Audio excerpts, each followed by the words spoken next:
After the challenges in the forest, Sophie has become wiser and more cautious. Determined to continue her journey with caution, she uses her illusion magic to disguise herself as an old lady while passing through a small village.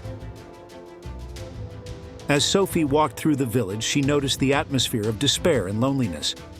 One figure stood out: Raven, the ice sorceress. Her presence was magnetic.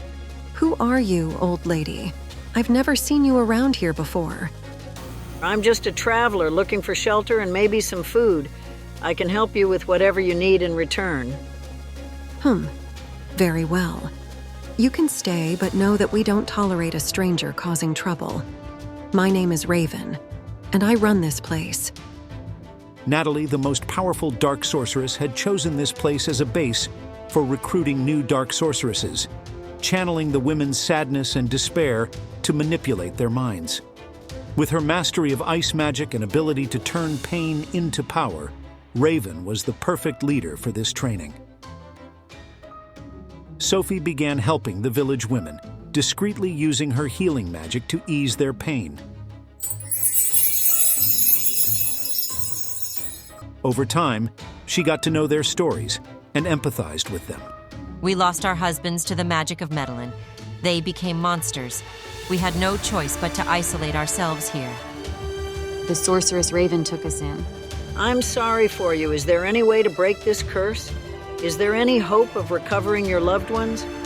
We don't know. Raven and Natalie say there's no cure. We must accept it.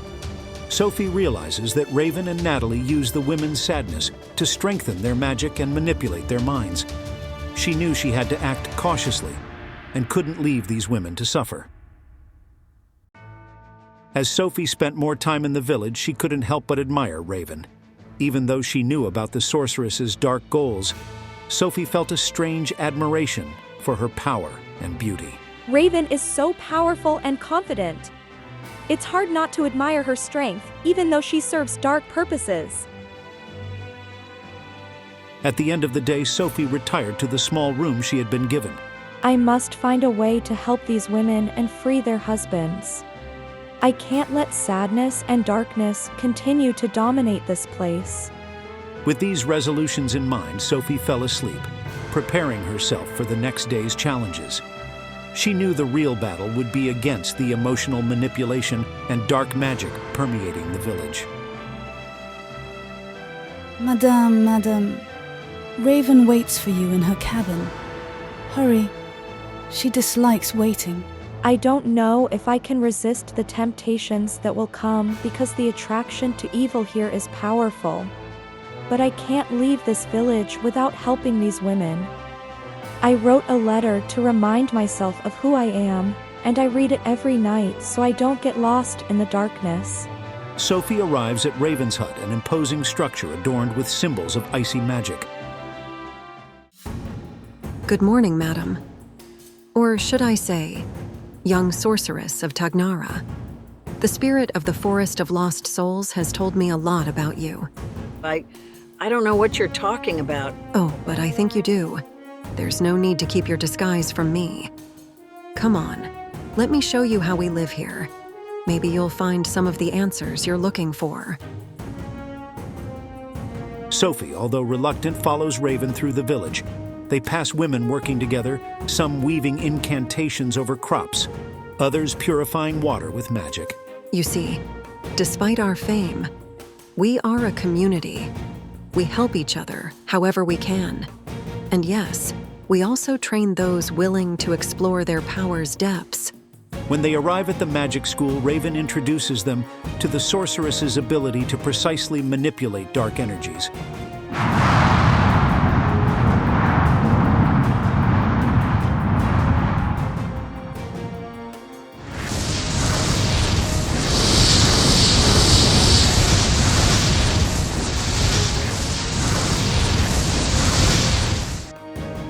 Sophie was fascinated by the demonstration. Magic, like any tool, depends on how it is used. We choose to embrace all its forms, even the ones many fear. That's incredible. I've never seen anything like it in Tagnara. Sophie's fascination with dark magic grows, and her disguise begins to fail before she knows it. The illusion magic fades, revealing her true form. Ah, there you are, Princess of Celestin. Now tell me, what do you want most? Raven uses a powerful mental magic that weakens the princess's mind, and she can no longer fight against that dark and manipulative atmosphere. I want to be free of the binding spell that Medellin cast on me. Excellent. You can be sure you'll find the tools to achieve your desires here. While Sophie lets herself be carried away by the new world of possibilities, a part of her wonders about the consequences of her choices.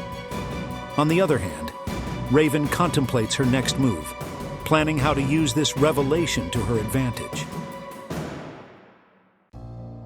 As night fell, Sophie, stunned by the day's events, sat in her modest room. With trembling hands, she took out the letter she had written to herself. She knew she needed to read those words to remember who she really was. Dear Sophie, remember why you are here. Your mission is to free yourself from the binding curse cast by Medellin. Don't let the darkness of this place extinguish your inner light. You are a sorceress from Tagnara, trained to use your powers for good. Light is your true essence, and you can find strength in your goodness even amid darkness. Think of Arnold, of the pure love you feel for him. He is a constant reminder that good always prevails.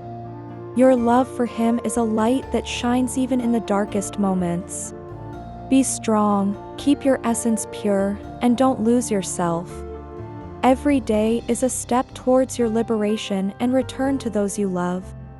Light will always find a way, even in the deepest darkness. With all my love, Sophie. As the days pass, Sophie finds a strange comfort among the village women. Their stories of pain and loss resonate with her sorrows, making her feel understood and welcomed. I see you're beginning to understand our way of life here. The magic we practice isn't just darkness. It's a force for change, a response to our pain. Yes, I'm starting to see that. Raven, I feel like I could learn a lot from you. Could you teach me the dark side spells so I can face Medellin?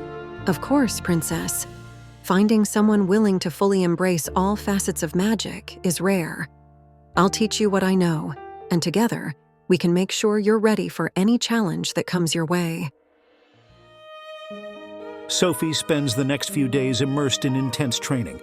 Raven instructs her in the darker magic arts, teaching her to manipulate the energy around her in ways she never imagined. Pain and anger are potent catalysts. You're learning to turn these emotions into power. I'm surprised at how natural it seems to me.